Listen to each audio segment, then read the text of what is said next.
Hello everyone, I welcome you all on the Indo Pathshala. आज हम ancient history का एक इम्पॉर्टेंट टॉपिक डिस्कस करेंगे, that is the Magadha empire. ठीक है, मगध एम्पायर से पहले लेटर वैदिक एज का जो टॉपिक है वो लेक्चर अपलोड हो चुका है चैनल पर, आप उसको जाकर देख सकते हैं। बुद्धिज्म का टॉपिक है वो भी डिस्कस कर लिया है हमने। ठीक है, और भी एंशियंट हिस्ट्री के जो टॉपिक्स हैं वो डिस्कस कर लिए गए हैं, तो आप उनको जाकर देख सकते हैं। तो अभी हम शुरू करते हैं मगध एम्पायर। इसमें हम पहले थ्योरी को पढ़ेंगे, उसके बाद में एमसीक्यूज को डिस्कस करेंगे। सिर्फ एक इस वीडियो में आपकी सारी छोटी से लेकर बड़ी सारी डिटेल्स जो हैं वो कंप्लीट हो जाएगी। ठीक है, सो लेट्स स्टार्ट। देखिए, हमने देखा था कि कितने महाजनपदास थे, 16 महाजनपदास थे। ठीक है, 16 में से एक इम्पोर्टेंट क्या था, मगध एम्पायर था, मगध किंगडम था। तो आज हम मगध किंगडम को ही, ये इतना ज्यादा इम्पोर्टेंट था कि इसमें से अलग से बहुत ज्यादा क्वेश्चंस फ्रेम होते हैं, तो इसको अलग से हमें पढ़ना पड़ेगा। तो देखिए, मगध जो है वो 16 स्टेट्स ऑफ एंशियंट इंडिया में से एक है। ठीक है, जो कि जिसमें बहुत फर्टाइल लैंड थी। ठीक है, और यहाँ पर डोमिनेंट डायनेस्टीज आई, Haryanka dynasty, Shishunaga dynasty, Maurya dynasty और नंदा डायनेस्टी। ठीक है, मगध एम्पायर किस टाइम से रहा, 684 बीसी से लेकर कितना 320 बीसीई तक इसका कितना टाइम रहा, किसका, मगध एम्पायर का। ठीक है, उसके बाद में देखिए द फर्स्ट रूलिंग डायनेस्टी क्या थी, बृहत डायनेस्टी, बृहद्रथ डायनेस्टी थी, जिसको किसने फाउंड किया, बृहदत्त ने ही किया। और इसका मेंशन हमें कहाँ मिलता है, ऋग्वेद और महाभारत में हमें इसका मेंशन मिलता है। ठीक है, मगध जो है वो एक एंशियंट किंगडम था, जो कि जिसकी बहुत ज्यादा इंपॉर्टेंस रही है एंशियंट हिस्ट्री में। उसके बाद में पॉलिटिकल और कल्चरल हिस्ट्री में भी इसने एक क्रूशियल रोल प्ले किया है। मगध ने इस टाइम पे कंप्लीट नदर्न इंडिया जो है वो सारा यूनिफाइड हो गया था। ठीक है, तो उसके बाद में देखिए इसका ओरिजिन हमें वैदिक पीरियड में भी मिलता है। ठीक है, 16 ग्रेट किंगडम ऑफ इंडिया, वैदिक पीरियड का टाइम क्या है, 1500 से लेकर 500 बीसी ही हमें क्या है, ये टाइम देखने को मिलता है। उसके बाद देखें 4 एंशियंट स्टेट्स, मगध, कोशाला, अवंती और वत्सा, ये ही ज्यादा कंपटीशन में रहे थे डोमिनेंस में, 6 बीसी से लेकर 4th बीसीई तक।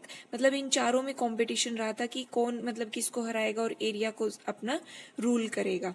ठीक है, उसके बाद में मगध जो है वो जीता, काफी विक्ट्री इन्होंने हासिल की, बहुत सारे अदर जो किंगडम्स थे उनको एक्वायर किया, और मोस्ट पावरफुल स्टेट जो है वो मगध बन गया। मगध अभी प्रेजेंटली मॉडर्न डे बिहार की जो लोकेशन है वहां पर लोकेटेड था।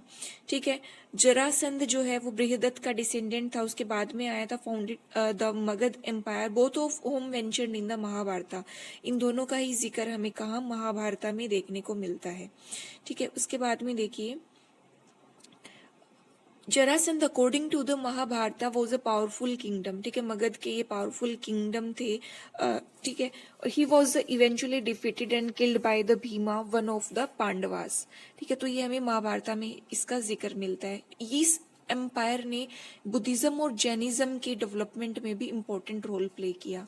आप आगे जाकर देखेंगे कि या इस टाइम पे जब ये मगध एम्पायर के रूलर्स जो है रूल कर रहे थे, तो इस टाइम पर बुद्धिज्म की जो काउंसिल्स, 4 काउंसिल हुई थी, तो उनमें से कुछ काउंसिल इनके टाइम पर भी हुई है। ये जो मगध एम्पायर है, स्ट्रेटेजिक इसकी लोकेशन है, यहाँ पे नेचुरल रिसोर्सेज बहुत देखने को हमें मिल रहे हैं, ट्रेड भी यहाँ पर बहुत अच्छा था, एक्सचेंज, ट्रेड और एक्सचेंज, ये सब काफी चीजें यहाँ पर थी। रिलीजियस इसका एस्पेक्ट हमने देखा, यहाँ पर हमने मिला। उसके बाद में देखिए अब हम इसका पॉलिटिकल बैकग्राउंड देखते हैं। पॉलिटिकल बैकग्राउंड में हमें डायनेस्टीज की सबसे पहले कौन सी डायनेस्टी आई, उसमें कौन से इंपॉर्टेंट रूलर्स थे। ठीक है, तो हर डायनेस्टी का कौन कौन इंपॉर्टेंट रूलर था, उसके बाद में कौन सी डायनेस्टी आई, ठीक है, उसमें कौन सी इंपॉर्टेंट रूलर्स थे, तो हमें ये चीजें समझनी है। ठीक है, तो हम स्टार्ट करते हैं। सबसे पहले कौन सी, हरियंक डायनेस्टी आई। ठीक है, हरियंक डायनेस्टी जो है वो अर्लीस्ट रूलिंग डायनेस्टी, आपको यहीं से ध्यान रखना है। तो इसको किसने फाउंड किया, बिंबिसार ने, वेरी वेरी इंपॉर्टेंट। ठीक है, ये किसके कॉन्टेम्परेरी थे, गौतम बुद्धा के कॉन्टेम्परेरी थे। और इनके बाद में कौन आता है, अजात शत्रु, और अजात शत्रु ने अपने ही पिता किसको, बिंबिसार को मार दिया था। The Haryanka dynasty is believe to founded by the Bimbisara, जो कि भटिया किंग के सन थे। अब देखिए हमें बिंबिसार को थोड़ा डेप्थ में पढ़ना है। बिंबिसार का रूल कब से कब तक था? 558 से लेकर 491 BCE तक था। बिंबिसार ने 52 ईयर्स तक रूल किया, ठीक है। कंटेम्प्रेरी ऑफ द और फॉलोवर ऑफ द बुद्धा, वो बुद्धिज्म को फॉलो करते थे, बट उन्होंने महावीरा के जो भी वो एडमायर थे, उनकी भी उन्होंने काफी प्रशंसा की थी, वो भी उसी के कॉन्टेम्परेरी थे। उन्होंने कैपिटल अपनी कौन सी, राजगृहा जो है वो कैपिटल रखी, जो कि 5 हिल्स से सराउंडेड थी, ठीक है। दिस मेड राजगृहा इम्प्रेजनेबल, क्योंकि वहां पे बहुत ज्यादा हिल्स वगैरह थी, तो वो मतलब एक सेफ्टी पॉइंट ऑफ व्यू से बहुत इंपॉर्टेंट जो है वो राजगृहा इनकी कैपिटल रही थी। Also known as the Shreniya, very important, Shreniya, ये काफी एग्जाम्स में आता है कि इनको क्या भी बोला गया, श्रेनिया भी बोला गया, ठीक है। वो पहले किंग थे जिनके क्या थी, स्टैंडिंग आर्मी हमें देखने को मिली थी, ठीक है। उसके बाद में देखिए ही हैड राइवलरी। अब देखिए हमने देखा था 16 महाजनपदास थे, ठीक है, तो उनमें कंपटीशन तो रहेगा ही, लड़ाइयां भी उन्होंने काफी लड़ी, तो किसका किसके साथ लड़ाइयां थी या दुश्मनी थी वो हमें देखना है। He had the rivalry with the Avanti king, ठीक है। अवंती के किंग जो थे प्रद्योता, उनके साथ में इनकी काफी जो है वो राइवलरी रही, बट लेटर बिकेम फ्रेंड्स, और वो फ्रेंड्स बन गए बाद में। बट देखिए बिंबिसार ने मतलब उसके बाद में उनको जीवाका को भी भेजा उज्जैन में। जीवाका कौन, एक फिजिशियन है।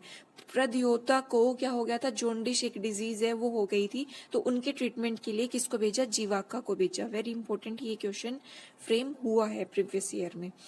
ही स्टार्टेड, उन्होंने काफी मैट्रिमोनियल अलायंसेस किए, मतलब अलग अलग जगह मैरिज की, और मैरिज में क्या होता है, तो डाउरी में, ठीक है, दहेज में उनको क्या होता है, अलग अलग जो डायनेस्टीज थी, जो एरियाज था, ठीक है, तो वो उनको मिल जाता था।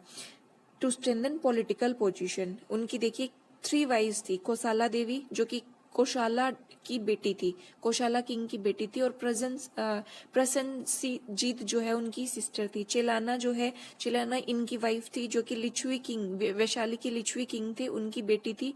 और खेमा जो कि मद्रा किंग की डॉटर थी, ठीक है। आपको ये 3 नाम ध्यान रखने, कोशाला देवी, छेलाना और Khema. He followed the policy of conquest and expansion, उन्होंने काफी एक्सपेंशन किया। Bimbisara father was beaten by the Anga monarch, thus Bimbisara conquered the Anga king, ठीक है, इन्होंने अंगा किंग को भी कन्क्वर किया। He had an effective excellent administration, उनका एडमिनिस्ट्रेशन बहुत अच्छा था, एग्जीक्यूटिव, मिलिट्री और जुडिशियल, उनके हर एक एस्पेक्ट में उन्होंने ऑफिसर्स को अपॉइंट किया था, अलग अलग फील्ड में अलग अलग ऑफिसर्स होते थे। अब उन्हीं का बेटा था अजाद शत्रु, और अजाद शत्रु ने ही इनको मार दिया था। ये क्वेश्चन बहुत बार एग्जाम्स में आया है। उसके बाद में देखिए हम पढ़ते हैं अजाद शत्रु को। अजाद शत्रु का रूल कितना था, 492 से लेकर 460 तक इन्होंने क्या किया, रूल किया था। बिंबिसार वो सक्सीडेड बाय दी अजाद शत्रु, ठीक है। ये कहा जाता है कि इट इज स्टेटेड दैट कि अजाद शत्रु ने अपने ही पिता का मर्डर कर दिया था, ठीक है। उसके बाद में देखिए Ajatashatru murder of his father cause Mahakoshala Devi pain, ठीक है। महाकोशाला देवी को इनसे इस चीज से प्रॉब्लम हुई थी, और उसके बाद में देखिए वन वॉर्स अगेंस्ट द कोशाला और वैशाली, कोशाला और वैशाली के साथ में काफी लड़ाइयां हुई, तो इन्होंने उनको जीता था। अजाद शत्रु जो 16 साल की एक लंबी एक फाइट जो चल रही थी, ठीक है, तो उसको खत्म किया, और किसको, वैशाली को अपने अंडर ले लिया, ठीक है, एडेड टू द एम्पायर। उसके बाद देखिए ही यूज्ड अ वॉर इंजन, उन्होंने काफी वॉर इंजन मतलब काफी इक्विपमेंट्स यूज किए लड़ाइयों को जीतने के लिए। After Buddha's death in the 483 में बुद्धास की डेथ हो जाती है। He went to the Kushinagar for share of his relics constructing, उन्होंने स्तूपास काफी कंस्ट्रक्ट किए, और जो फर्स्ट बुद्धिस्ट काउंसिल है उसको ऑर्गेनाइज किया, किसने किया, अजाद शत्रु ने। बहुत बहुत इंपॉर्टेंट है, मार्क कर लीजिए इसको। कहाँ पे हुई थी ये, राजगृहा में हुई थी। द फर्स्ट बुद्धिस्ट काउंसिल जो है वो बुद्धा के डेथ के तुरंत बाद में हुई थी, ठीक है, सत्तापन्नी केव्स में, राजगृहा में, और उसको प्रिसाइड किसने किया था, महाकश्यप ने इसको प्रिसाइड किया था। उसके बाद में देखिए उसके अजात शत्रु के बाद में कौन आता है, उदय भद्रा या उदाइन, उदाइन से ज्यादा जाना जाता है इनको, उदाइन आते हैं। 460 से 444 तक इन्होंने रूल किया। अजात शत्रु के ये बेटे थे। फिर देखिए पाटलिपुत्रा जो है, इन्होंने राजगृह से पाटलिपुत्रा अपनी कैपिटल को इस्टेब्लिश कर लिया। ये इंपॉर्टेंट है कि पाटलिपुत्रा कैपिटल किसने बनाई, उदयन ने बनाई, ये आपको ध्यान रखना है। वो लास्ट सिग्निफिकेंट रूलर थे हर्यंक डायनेस्टी के, ठीक है। बिंबिसार, उसके बाद में अजातशत्रु और उसके बाद में उदयन, ये सब कौन है, हर्यंक डायनेस्टी के रूलर है। सबसे पहले हर्यंक डायनेस्टी मतलब स्टार्ट हुई थी, उसमें इसको फाउंड किसने किया था, बिंदुसार ने किया, फिर अजातशत्रु और फिर ये अपने कौन है, उदयन है। ये आपको ध्यान रखना है। उदयन राइन इंपॉर्टेंट है क्योंकि उन्होंने कॉन्फ्लुएंस ऑफ रिवर, गंगा और सोन रिवर के कॉन्फ्लुएंस पे जो पाटलिपुत्रा सिचुएटेड है उसको अपनी कैपिटल बनाया, ठीक है। वो कहाँ से कहाँ तक एक्सटेंड किया है अपना, मतलब इन्होंने एम्पायर नॉर्थ में हिमालय से लेकर साउथ में छोटा नागपुर प्लेटू तक। Assassinated on the orders of Palaka the king of Avanti, इनका असैसिनेशन कर दिया गया था। सक्सीडेड बाय द 3 किंग्स, उनके बाद में 3 किंग्स अलग अलग आए, ठीक है, जो कि ज्यादा इंपॉर्टेंट रूलर्स नहीं थे, अनिरुद्ध, मांडा और द नागादशका। नागादशका जो है वो लास्ट रूलर रहे हैं, ठीक है। हर्यंक डायनेस्टी एंड कब होती है, जब उदयन का हमने देखा असैसिनेशन होता है, उन्हें मार दिया जाता है। It marked beginning the Shishunaga dynasty.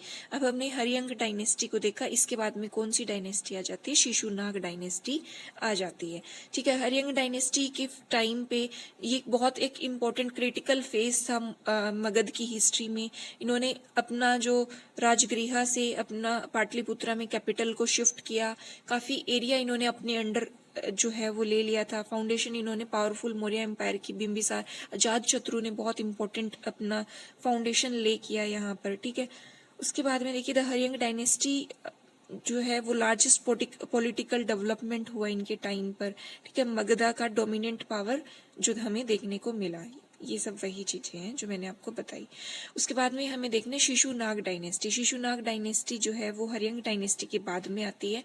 413 से लेकर 345 इनका क्या रहेगा, टाइम पीरियड रहेगा, ठीक है। इन्होंने जो लास्ट रूलर हमने देखा था नागादशका, यहाँ पे जो रूलर है नागादशका, इन रूलर को हराकर शिशुनाग आए, ठीक है। शिशुनाग डायनेस्टी की फाउंडेशन किसने की है, शिशुनाग ने ही की है, और इनकी कैपिटल राजगृह थी हमने देखा, और उदयन ने पाटलिपुत्रा की थी। तो इन्होंने राजगृह से अपनी कैपिटल को कहाँ शिफ्ट कर दिया, वैशाली में शिफ्ट कर दिया, ठीक है। किसने कर दिया, शिशुनाग ने, ठीक है। शिशुनाग डायनेस्टी में कैपिटल कहाँ थी, वैशाली थी।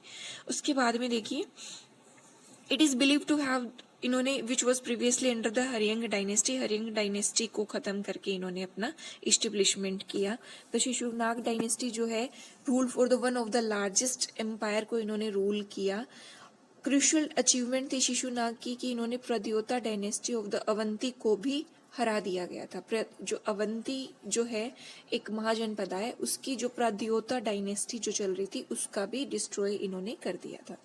उसके बाद में देखिए जो काफी सालों से राइवलरी चल रही थी मगध और अवंती की, वो भी किसने खत्म की, शिशुनाग डायनेस्टी में शिशुनाग ने इसको इतने सालों की जो राइवलरी है उसको हराकर खत्म कर दिया था। शिशुनाग के बाद में कौन आता है, कालाशोक आता है, और कालाशोक जो है उन्होंने सेकंड बुद्धिस्ट काउंसिल जो कहाँ हुई है, वैशाली में, ठीक है। इस डायनेस्टी के जो शिशुनाग डायनेस्टी का सारा मेन फोकस कहाँ पर है, वैशाली में, इनकी कैपिटल कहाँ रही है, वैशाली रही है। तो 383 BC के अंदर सेकंड बुद्धिस्ट काउंसिल होती है और ये कालाशोक ने हेड की थी, ठीक है। और महानंदिन जो है वो लास्ट रूलर थे इसके शिशुनाग डायनेस्टी के। उसके बाद में देखिए the capital was initially Rajagriha, हमने देखा कि राजगृह थी स्टार्टिंग में कैपिटल, इवेंचुअली वो कहाँ शिफ्ट कर दी गई थी, वैशाली में शिफ्ट कर दी गई थी, और led the foundation of the Nanda dynasty, ठीक है। Shishunaga was viceroy of the Kashi. Shishunaga वैसे बेसिकली कौन थे, कहाँ से थे, ये काशी के वाइसरॉय थे, जो कि बाद में मगध डायनेस्टी के रूल जो किंग बन जाते हैं। उसके बाद में देखिए हमें किसको, कालाशोक को पढ़ना है। कालाशोक कौन है, शिशुनाग का सन है, उनको काका वर्ना भी बोला जाता है। उन्होंने ही the capital was relocated to the Pataliputra by the Kalashoka. देखिए वैशाली से कहा, अब इन्होंने पाटलिपुत्रा शिफ्ट कर ली है, ठीक है। He was assassinated during the palace revolt that brought the Nanda dynasty to the power, ठीक है। अब इनका भी असैसिनेशन कर दिया गया, और इनके बाद में कौन सी डायनेस्टी आती है, फिर नंदा डायनेस्टी आती है। 383 Kalashoka convened the second Buddhist council in the Vaishali headed by the Sabbakami. देखिए 383 किसके टाइम, कालाशोक के टाइम हो रही है, वैशाली में हो रही है, और ये किसने, सब्बा कामी इसके हेड है, ठीक है। This council was called a Buddhist monk name the Yasha, ठीक है। अब देखिए हम जो हमने 16 महाजनपदास वाला जो लेक्चर किया है उसमें हमने जो मौर्य डायनेस्टी है, मौर्य डायनेस्टी में अशोक, चंद्रगुप्त मौर्य, ठीक है, बिंबिसार हो गया, अशोका हो गया, वो हमने उस लेक्चर में बहुत इन डेप्थ कवर, मतलब आई होप आपने वो लेक्चर देखा होगा तो आपने कंप्लीट मौर्य डायनेस्टी को समझ लिया होगा। तो अब हम उसके बाद में कहाँ पर आते हैं, नंदा डायनेस्टी में आते हैं। द फर्स्ट नॉन क्षत्रिय, ये देखिए ये इंपॉर्टेंट है, नॉन क्षत्रिय डायनेस्टी थी, इसको इनिशिएट किसने किया, महापद्मा नंदा ने किया, who took the throne from the Kalashoka, ठीक है। हमने सबसे पहले कौन सी, हरियंक डायनेस्टी देखी, ठीक है। हरियंक डायनेस्टी के बाद में शिशुनाग डायनेस्टी देखी, हरियंक के बाद में शिशुनाग, शिशुनाग के बाद में नंदा, और नंदा को हरा के कौन सी, मौर्य डायनेस्टी आती है, जिसका हमने 16 महाजनपदास में उसको हमने कवर कर लिया है, ठीक है। मेनली ये 4 डायनेस्टीज ही हैं जो, उसके बाद में अशोकाज आ जाते हैं, अशोका आते हैं तो फिर जो मगध एम्पायर है उसका डिक्लाइन होना शुरू हो जाता है। तो अभी हमें क्या करना है, नंदा डायनेस्टी को समझना है।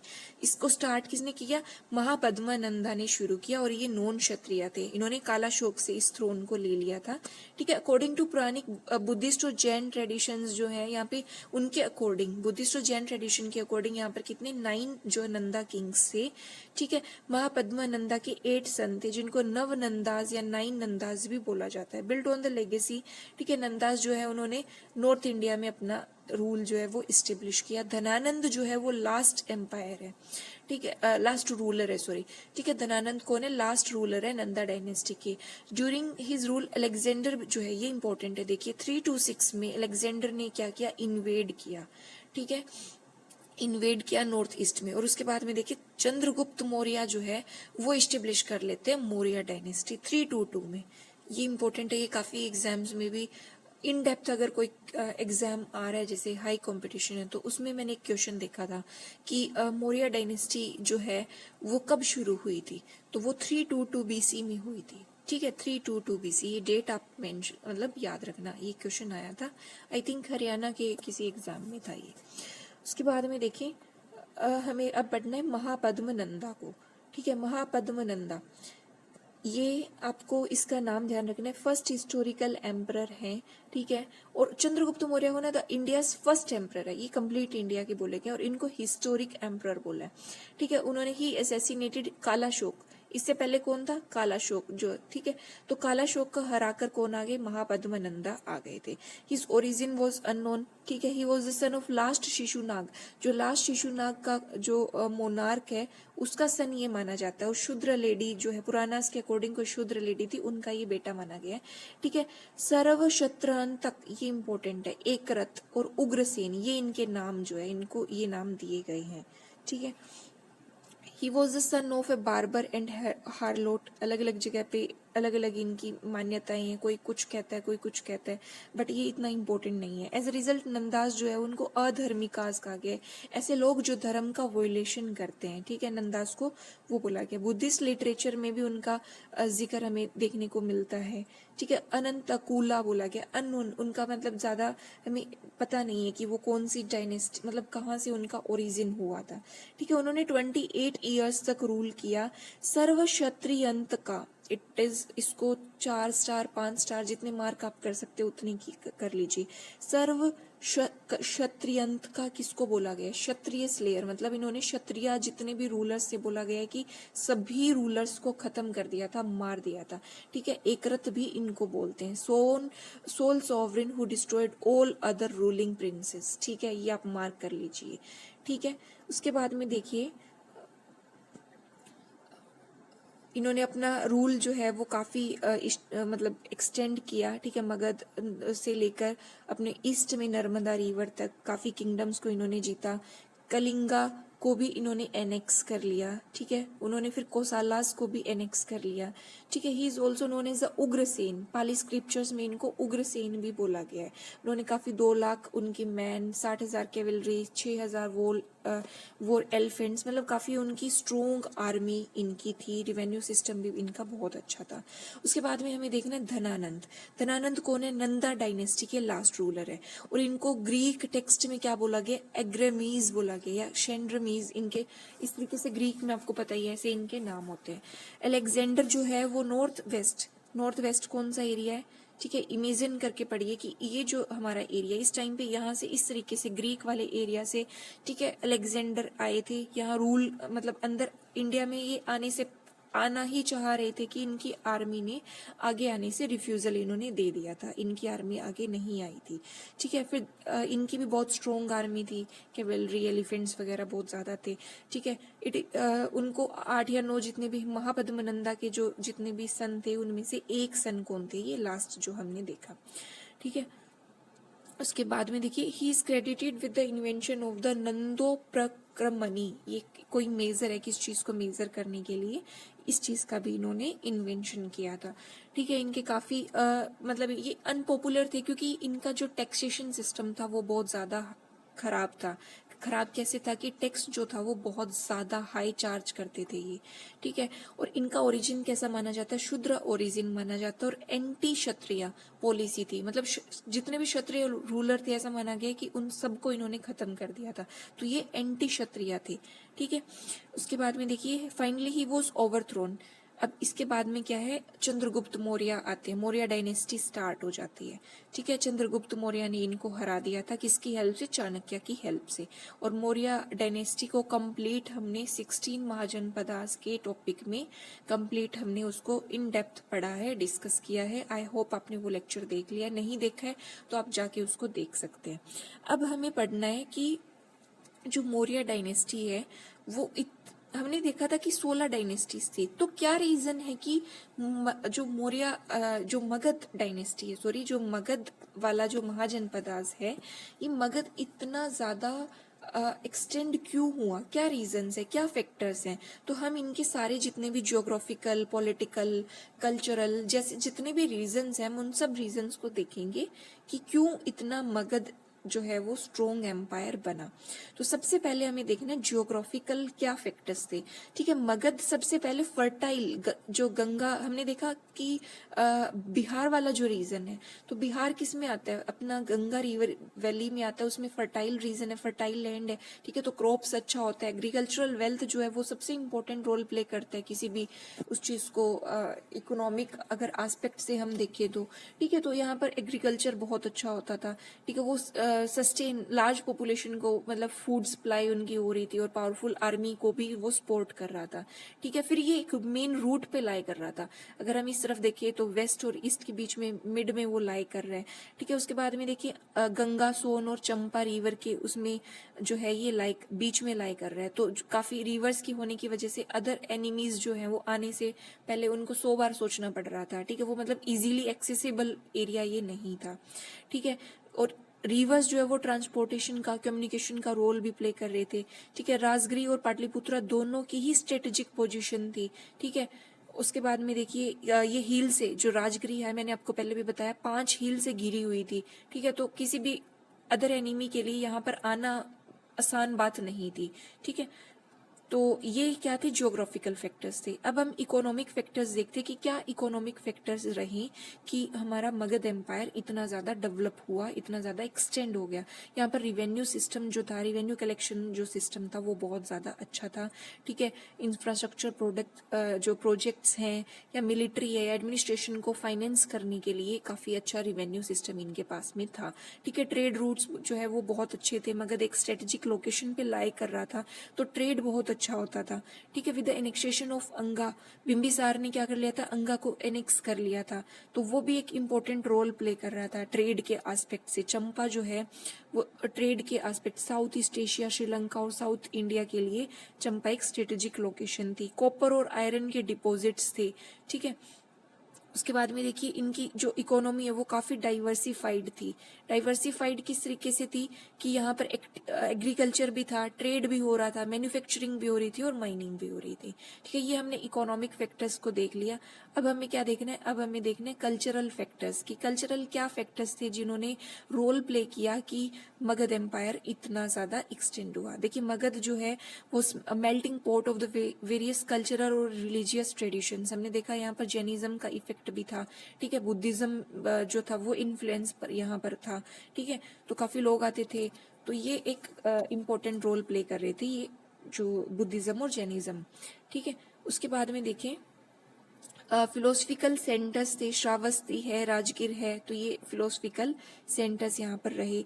अनऑर्थोडॉक्स कैरेक्टर था, ठीक है, कोई भी सोसाइटी अगर ऑर्थोडॉक्स कैरेक्टर की है ना तो वो कहीं ना कहीं एक बैकफुट पे रहेगी, बट ये अनऑर्थोडॉक्स था, ठीक है, तो इस वजह से भी मगध सोसाइटी जो है वो ग्रो हो पाई थी, ठीक है। ये गुड मिक्सचर था आर्यंस और नॉन आर्यंस का, ठीक है, और यहाँ पर जो ब्राह्मण्स थे वो ज्यादा डोमिनेटेड नहीं थे, ठीक है, तो इस वजह से अलग अलग ओरिजिन से, डिफरेंट ओरिजिन, वल्नरेबल ओरिजिन से भी काफी किंग्स यहाँ पर आए, हमने देखा।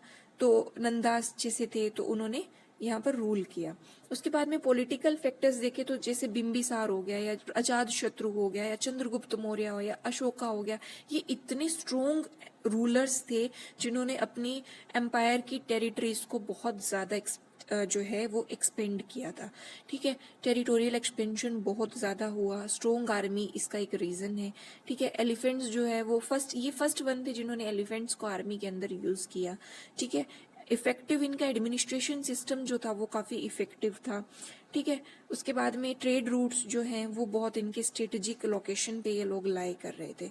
अब हम अगर मिलिट्री फैक्टर्स की बात करें तो देखिए मिलिट्री फैक्टर्स में जो मगध है उनकी मिलिट्री जो है वो बहुत स्ट्रोंग थी, इनके पास इन्फेंट्री, कैवलरी, एलिफेंट्स वगैरह काफी थे, ठीक है। इन्होंने इनके मिलिट्री लीडर्स जो है वो बहुत स्ट्रोंग थे, कमांडर्स थे, ठीक है, और इन्होंने मगध अडोप्टेड टेरिटोरियल एक्सपेंशन की, इन्होंने काफी पॉलिसीज भी अडॉप्ट करी। फॉरेन सोल्जर्स भी इन्होंने हायर करे जो पेमेंट के लिए इनके मतलब एक्सचेंज में ये लड़ते थे, फॉरेन जो सोल्जर्स थे। उसके बाद में देखिए हम ये देख लिया कि कोई भी डायनेस्टी होती है वो हमेशा नहीं चलती है, उसका कभी ना कभी तो दी एंड होता ही है। तो इसका जो डिक्लाइन हुआ मगध का वो किस रीजन से हुआ हमें ये समझना है अब। तो इसका डिक्लाइन किस वजह से हुआ कि पॉलिटिकल, जैसे बार बार कभी कोई डायनेस्टी आ रही है, कभी कोई डायनेस्टी आ रही है, ठीक है, तो उससे क्या हो रहा था कि एक इंस्टेबिलिटी हमें देखने को मिल रही थी, ठीक है, पॉलिटिकल इंस्टेबिलिटी थी, ठीक है। उसके बाद में काफी और माइनर डायनेस्टीज जैसे कि शुंगा, कन्वा, इंडो ग्रीक्स हो गया, ये सब जो है ये भी डायनेस्टीज जो आई और इन्होंने मगध का जो था उसको मतलब इनस्टेबल इन्होंने कर दिया इन डायनेस्टीज ने। फॉरेन इन्वेजन्स भी हुए, हमने देखा अलेक्जेंडर ने भी मतलब इंडिया में अटैक करने की कोशिश करी, इंडो ग्रीक्स काफी आए, इंडो सिंथियन रूलर्स भी आए, ठीक है।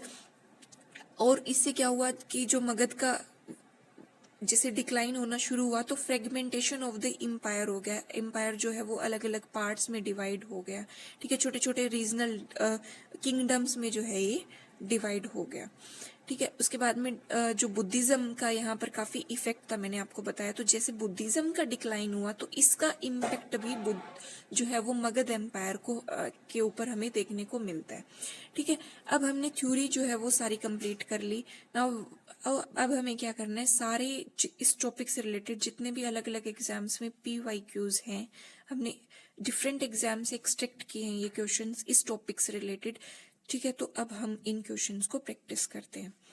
सो देखिए the name two of the most important ministers, हमें दो मोस्ट इम्पोर्टेंट मिनिस्टर्स को देखना है जो कि अजात शत्रु को जिन्होंने हेल्प किया किस टाइम पर, वजी को डिमोलिश करने में। So it was Sunidha and the Vatsakara, Sunidha और वत्साकर जो है ये इम्पोर्टेंट मिनिस्टर्स थे। उसके बाद में देखिए name one such powerful weapon that performed a crucial function at the time of the conquering the Vajji, ठीक है, पावरफुल कौन सा वेपन था, ठीक है, जिसका यूज किया गया था वाजी को हराने के लिए। It was the Mahashilakantaka, Mahashilakantaka. Which one of the following dynasty regarded the first influential dynasty of the Magadha, Magadha की कौन सी जो इन्फ्लुएंशियल सबसे पहले डायनेस्टी थी, हमने देखा हरियंक डायनेस्टी जो थी, ठीक है। उसके बाद में देखिए name one such important figure who was perceived the founder of the Haryanka dynasty, Haryanka dynasty के फाउंडर कौन थे, बिंबिसार थे। बिंबिसार को किस नाम से भी जाना जाता था, शेनिया, ये मैंने आपको पहले भी बताया, शेनिया नाम से इनको जाना जाता था। उसके बाद में देखिए मेन रीजन जो है वो हमें बताना है कि Bimbisara that enable Bimbisara to adopt the practice of matrimonial alliances, कि इन्होंने मैट्रिमोनियल अलायंसेस क्यों स्टार्ट किए, क्योंकि ताकि ये एक्सपेंड कर सके अपने पॉलिटिकल पावर को, in order to expand the political power ठीक है। Name two of the most significant religions that gain notable prominence from the Bimbisara. ठीक है, कौन से रिलीजन थे जो बिम्बिसार से इन्होंने मतलब इनको नोटेबल वो मिला, तो ये मिलेगा जैनिज्म एंड बुद्धिज्म में। Which of the following was known as to killed his own father. खुद के ही पिता को किसने मार दिया था, हमने बार बार इसको रिपीट किया था, इट वाज अजात शत्रु। ठीक है। Who was the Devadatta. Devadatta कौन था? Devadatta was a antagonist as well as a well known rival of the Gautama Buddha. जैसे गौतम बुद्धा के जो भी प्रिंसिपल्स थे ना, ये हमेशा इनका क्या करते थे, अगेंस्ट बोलते थे, इनके अपोजिशन में बोलते थे। कौन? देवदत्त। ठीक है। इसके बाद में देखिए an adoption of the hostile expansionist policy by the अजात शत्रु enabled him to acquire the authoritative dominion over the। ठीक है, तो अजात शत्रु की कौन सी उन्होंने डोमिनियन इसके ऊपर कर लिया था? काशी के ऊपर जो है इन्होंने अपना कंट्रोल कर लिया था। A prolonged war of numerous years facilitated अजात शत्रु to demolish। अजात शत्रु ने कौन सा उसको, वाजी का, जो काफी सालों से इनका राइवलरी चल रही थी, उसको खत्म करने में ये सक्सेसफुल हुए थे। उसके बाद में देखिए उद्दाइन का सक्सेसर कौन था? हमने देखा था 3 रूलर लास्ट में आए थे इसके किसके बाद में? उद्दाइन के बाद में। It was Anuruddha, Munda and the Nagadasaka. ठीक है, और इनमें से नागादशका जो है वो सबसे लास्ट वन थे। ठीक है। उसके बाद देखिए Udayin was responsible for overthrowing his own father. ठीक है, इट वॉज अजात शत्रु। इन्होंने भी अपने फादर को, अजात शत्रु को हटाकर कौन आ गए थे? उद्दाइन आ गए थे। The territorial superiority of the Magadha was increased with the inclusion of Kashi और वैशाली। ठीक है, काशी और वैशाली को इन्होंने कंट्रोल में कर लिया, अपने अंदर मिला लिया। उसके बाद में जो है मगध का टेरिटोरियल एक्सपेंशन बहुत ज्यादा हो गया था। The next question is, which of the following was recognized as the third imperial dynasty of the Magadha? It was Shishunaga dynasty. ये कौन सी third imperial dynasty थी? Name one such prominent figure who was considered the founder of the Shishunaga dynasty. तो इसके prominent founder कौन थे? शिशुनाग ही थे, और इन्हीं के नाम पर शिशुनाग dynasty का नाम रखा गया था। Who was Shishunaga? शिशुनाग कौन थे? Shishunaga was an efficient minister of the Nagadasaka. ठीक है, जो नाग दशका थे उनके एफिशिएंट मिनिस्टर थे। ठीक है, और फिर इन्होंने इसको हटाकर शिशुनाग डायनेस्टी की स्टार्टिंग इन्होंने कर दी थी। It was Shishunaga who was held responsible for shifting the capital of Pataliputra to. तो शिशुनाग ने कैपिटल कहाँ से कहाँ तक शिफ्ट कर ली थी? पाटलिपुत्रा से अपनी कैपिटल वैशाली शिफ्ट कर ली थी। Kalashoka was the son of, Kalashoka किसके सन थे? He was the son of the Shishunaga. ठीक है, उसके बाद में देखिए outline the chief reason that enabled Kalashoka to obtain the supreme position of the king. ठीक है, क्या रीजन था कि कालाशोक जो है वो सुप्रीम पोजीशन ऑफ किंग इन्होंने हासिल की? Kalashoka acquired the supreme position of the king by succeeding his own father. इन्होंने अपने ही फादर को हटाकर अपनी इस पोजीशन को हासिल किया था। In Vaishali the second Buddhist council, हमने देखा था कि सेकंड बुद्धिस्ट काउंसिल किसके टाइम पे? कालाशोक के टाइम पर हुई थी। उसके बाद में देखिए द डोमिनियन और the ruling authority of the Shishunaga dynasty was laid upon the 10 sons of, it was Kalashoka. ठीक है, Our next question is, Nandas represents a new series of kings. Nanda's ने एक नई सीरीज ऑफ किंग्स को वो किया, that was formed by the Mahapadmananda by abolishing. तो जो ये डायनेस्टी नंदास की डायनेस्टीज हुई, तो ये किसको हटा कर आई थी? तो ये हमने देखा था शिशुनाग डायनेस्टी को हटा के ये डायनेस्टी आई थी। उग्रसेना किसका दूसरा नाम है? ये हमने देखा था महापद्मनंदा। महापद्मनंदा, ठीक है, ये बहुत इंपॉर्टेंट नाम है महापद्मनंदा। मतलब इन्हीं के ऊपर 3-4 क्वेश्चंस बनते हैं। जैसे ये देखिए एकरथ का टाइटल जो है ये महापद्मनंदा ने लिया, लेकिन ये हमें कहाँ देखने को मिलता है? पुराणास में। पुराण के अकॉर्डिंग जो है महापद्मनंदा ने एकरथ टाइटल को लिया था। Our next question is, point out the remarkable achievement of महापद्मनंदा। महापद्मनंदा की जो रिमार्केबल अचीवमेंट क्या है कि कलिंगा को इन्होंने अपने अंदर कंट्रोल में ले लिया था, कलिंगा को इन्होंने जीत लिया था। किसने? महापद्मनंदा ने। Among the 8 successors of Mahapadmananda who was regarded the last heir, Mahapadmananda के 8 जो सन्स थे, हमने देखे 8 या 9 सन थे, तो उनमें से सबसे लास्ट कौन सा था? धनानंद था। और धनानंद के बाद में क्या होता है? धनानंद को हराकर कौन आ जाता है? धनानंद के बाद में मौर्य डायनेस्टी जो है वो आ जाती है, और उसमें चंद्रगुप्त मौर्य आते हैं, और चाणक्य की हेल्प से उन्होंने मौर्य डायनेस्टीज को वो स्टार्ट किया था। उसके बाद में देखिए, during the ruling period of Dhananand, the royal tax was collected either in the form of, तो जो टैक्स है वो किस फॉर्म में किया जाता था? या तो वो कैश में या फिर काइंड में। ठीक है, कैश या काइंड में। काइंड क्या है कि कोई भी चीज की जो कोई चीज दे देते हैं, जैसे फूड ग्रेन्स दे दिए तो उसको काइंड बोला जाता है। धनानंद, उसके नेक्स्ट क्वेश्चन है, Dhanananda massive military force compelled Alexander's to its progression towards the Gangetic valley. जैसे जो अलेक्जेंडर जो है वो इंडिया की तरफ आ रहा था, तो इसका जो धनानंद का मिलिट्री फोर्स था, तो ये कहाँ से कहाँ तक रोक लिया था? इन्होंने गैंगेटिक वैली से में आने से पहले ही इनको रोक लिया था।